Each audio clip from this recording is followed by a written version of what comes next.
Locked On Podcast Network presents Locked On Sports Today.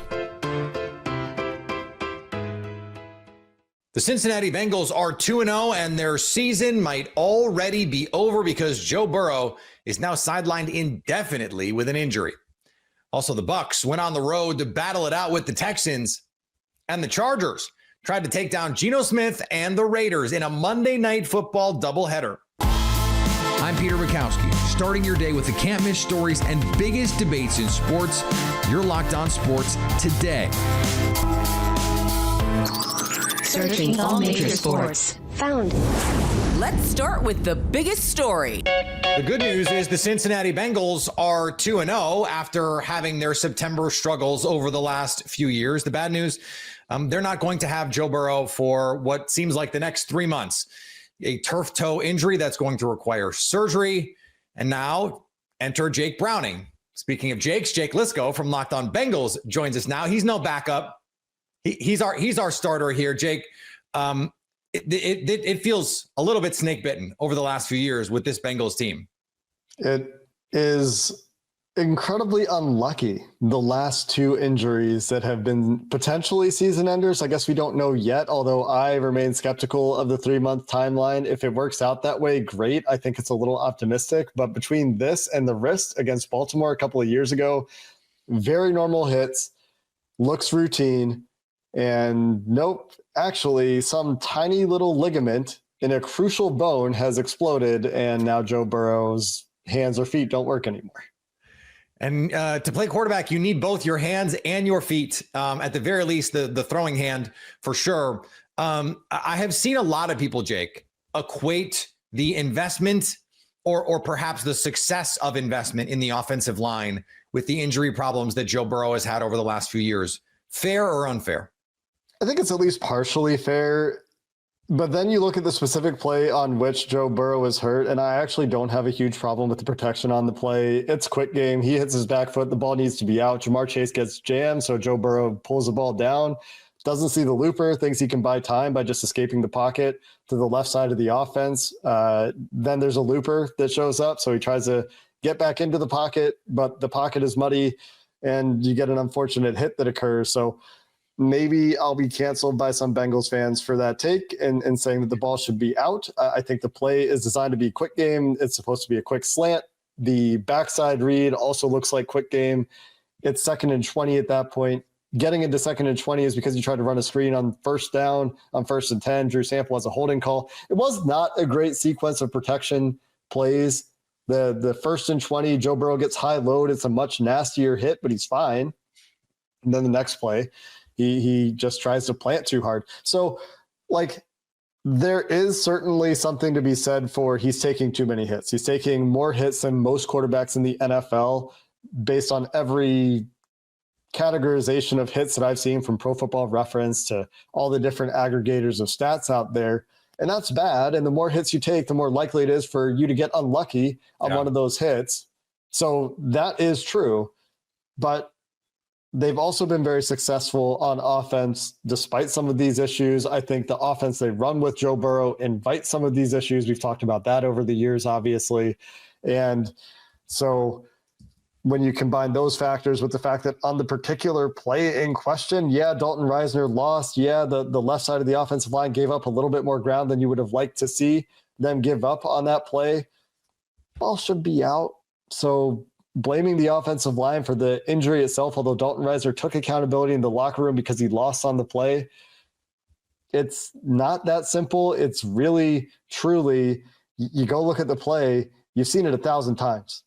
Then an injury occurs on a small percentage of those times, and a serious injury that requires surgery. Turf toe requires surgery, I've heard 2% of the time is a number that keeps getting thrown around. So there's a lot of bad luck going around with some of these injuries for Burrow. Yeah, and Dalton Reisner was supposed to be someone who came in and stabilized this offensive line, whether it was his fault or not.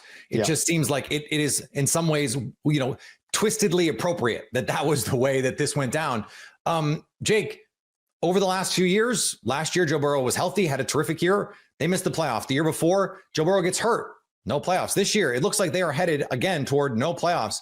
Are we going to get to the end of the 2025 season and see changes in this Cincinnati Bengals organization?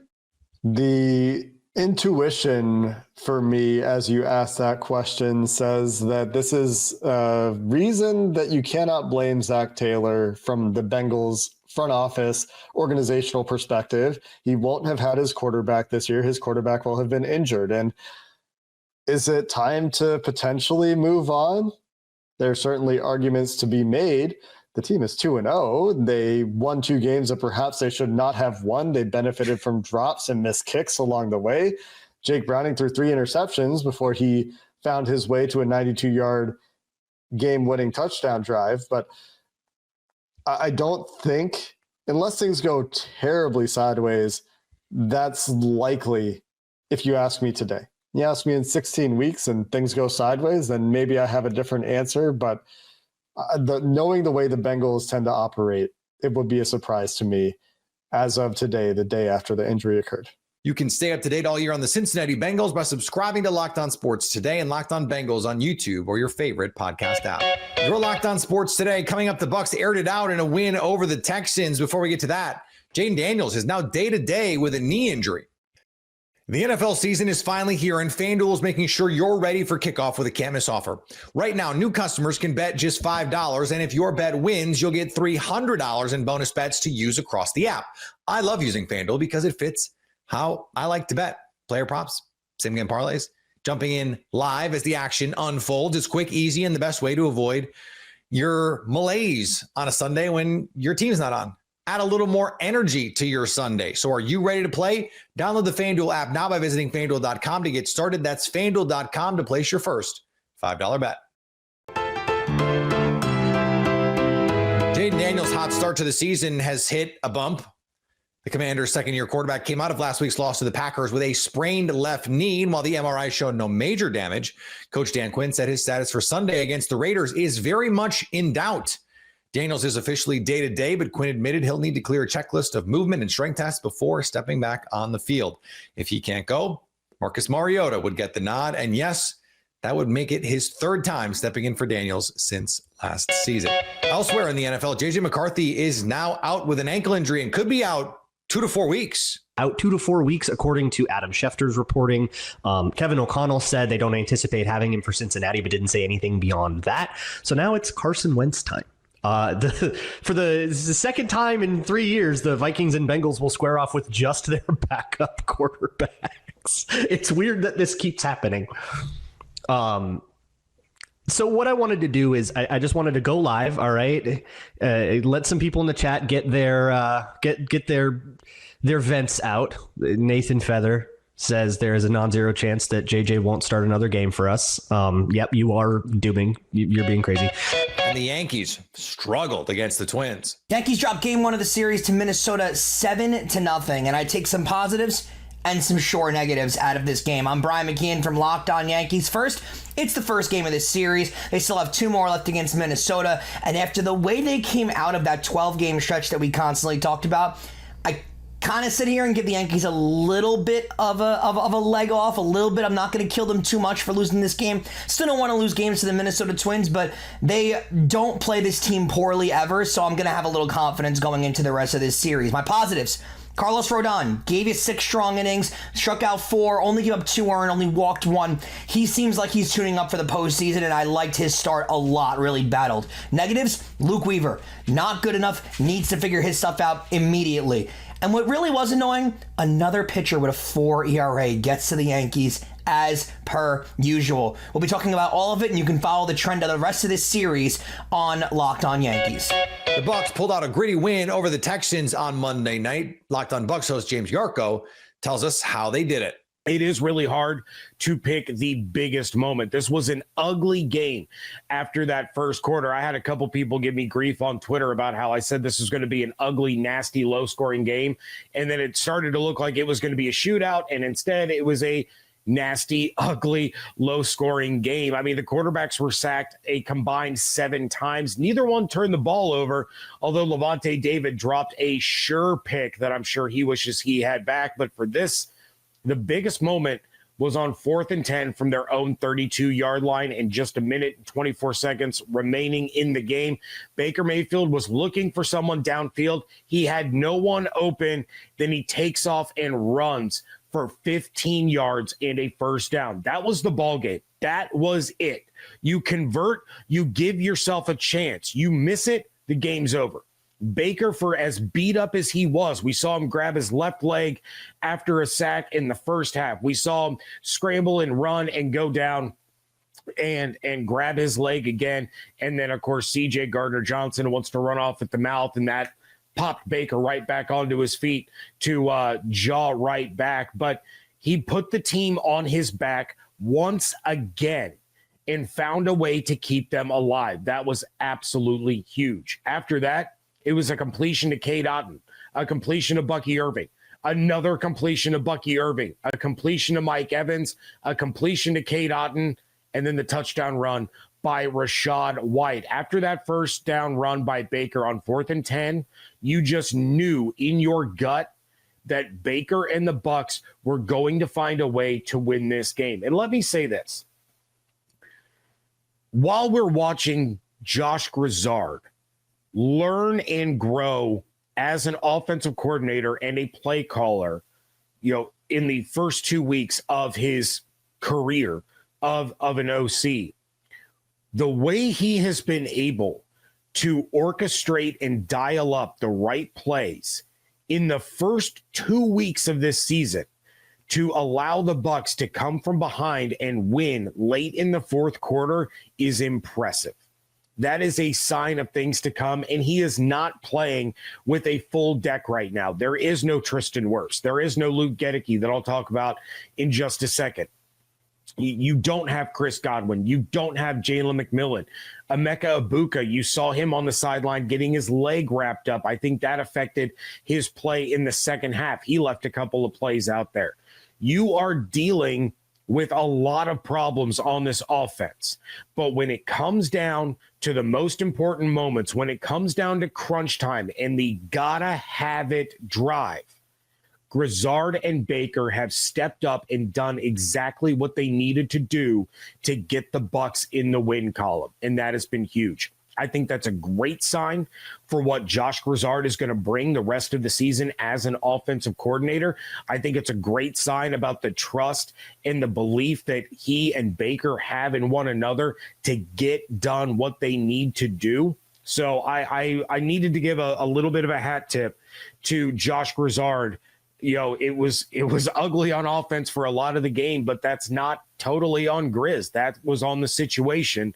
But when it mattered most, they were able to get it done. But we do have to talk about these injuries. Luke Gedeke, I said in my live show, my live preview, that if Gedeke didn't play in this game, I felt like the Texans were going to win. Well, Gedeke leaves after re-aggravating that foot injury.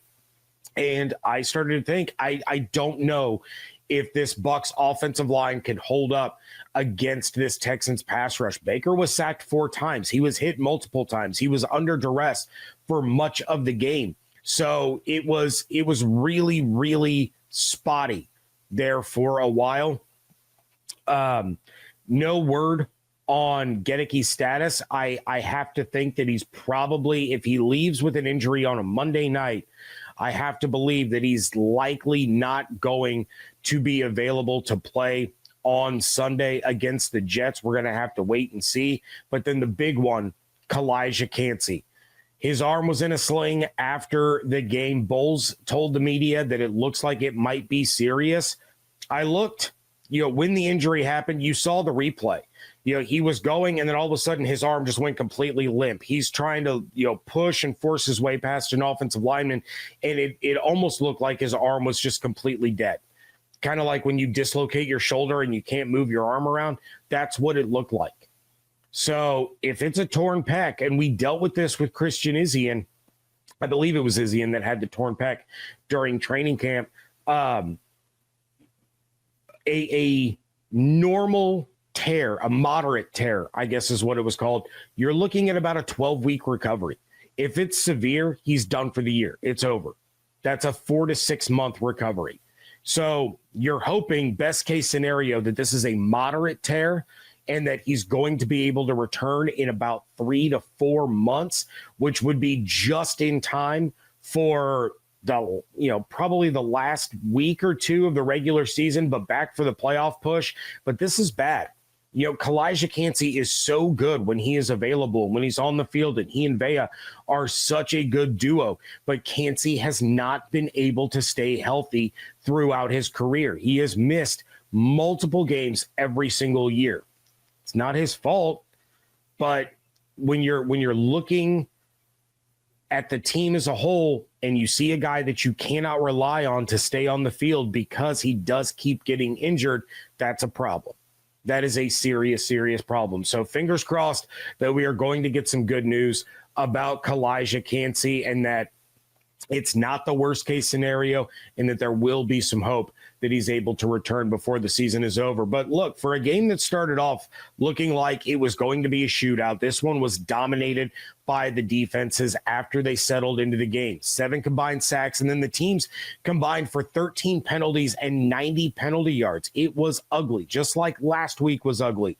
But an ugly win is better than a pretty loss. So I know all of you are excited that once again the Buccaneers have started off 2-0. Stay up to date all year on the Tampa Bay Buccaneers by subscribing to Locked On Sports today and Locked On Bucs on your favorite podcast app and on YouTube. Coming up, the Chargers look to score a road win over the Raiders in Vegas.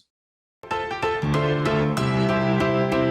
Chargers climbed to 2-0 following a win over the Raiders in Vegas on Monday night. Locked On Chargers host Daniel Wade and David Drogemeyer broke down the road win. Yeah, it's exactly kind of what you hoped for this defense, especially after Geno Smith lit up the Patriots secondary last week, put up almost 400 yards, and you're like, man, maybe this is an offense they should be afraid of, but they were not. And I thought it was especially impressive the fact they lost Khalil Mack, were able to rally around that and really not skip a beat. But it was Deion Henley, it was Derwin James that were leading the way, the other captains stepping up in his absence, which was really awesome. Tarheeb Steele was also great, and the Chargers now, even only through 2 weeks, are atop the AFC West. So we're gonna have to talk about that, also talk about the offense, the good parts of it and the bad parts of it, and also talk about Khalil Mack getting injured, something that looked pretty serious in the moment. We'll see what happens, but a big loss for this Chargers team. But I do want to tell everyone that today's episode is brought to you by FanDuel. Right now, new customers can bet just $5, and if your bet wins, you'll get $300 in bonus bets to use across the app.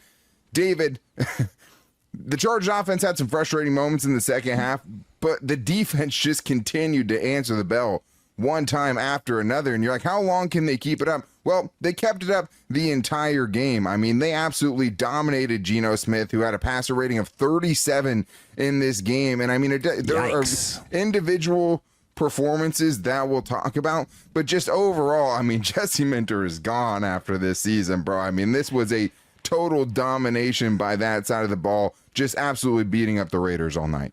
He absolutely put on a masterclass performance against the Raiders, and it was beautiful to watch. We're talking about 3 interceptions, 15 passes defense, which That's is crazy. That's nuts. 3 sacks, 5 QB hits, no touchdowns allowed, and this phenomenal stat from Next Gen Stats, Geno Smith did not complete any of his 12 pass attempts over 10 yards downfield against the Chargers, throwing 3 interceptions on those passes.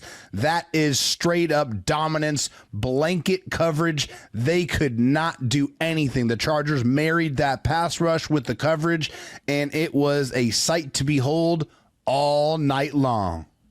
Yeah, and I mean, this was, an improved offense for the Raiders. So, even with the banged up Brock Bowers, still, one of the top players, top receiving options in the league. Kobe Myers, a great receiver.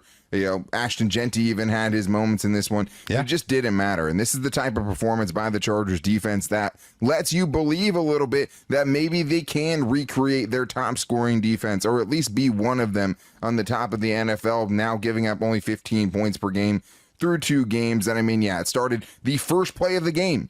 Alohi Gilman breaks on a ball, forces one up, and Deion Henley is able to come down with the interception. Then you have Tony Jefferson picking off a ball deep, and just great coverage, great heads-up play by him to get in on the action, reading the route the entire way. And then you also have Derwin James. When the Raiders were making a push late in this game, he finds a way to perfectly mirror Jacoby Myers and force another turnover in the end zone to Dante Jackson. But what about the locked on Chargers bump that Deion Henley got in this game. I mean, if I were him, I'd probably want to come back on the show every single week for the rest of the season because, man, after Mekhi Becton was questionable last second against the Chiefs, we had deja vu on Monday when all of a sudden after Denzel Perriman gets placed on injured reserve, you see that Deion Henley is now questionable for this game. And it's like, man, Denzel, they have the depth to overcome. Deion Henley is one of the best players on this defense and one of the best linebackers in the league, period. And all he did, David, was go out and have his flu game on Monday night, absolutely packing the stat sheet. He was awesome against the Raiders. Deion Henley was everywhere, and the stat sheet absolutely describes that beautifully. 10 tackles, 2 passes defensed, 2 tackles for loss, a sack, an interception, and a QB hit. It's just Deion Henley for you right there. The guy can do it all. There's nothing he can't do on that football field from the linebacker position. You need him to go cover somebody and lock them down. He can do it. You need him to spy on the quarterback and make sure that he can't get away. He can do it. If you need him to get a big stop, to get an interception, he can do it. Deion Henley, the repeat Locked On Chargers guest. What a performance. Way under the weather, going out there and playing his absolute best football when his best was required.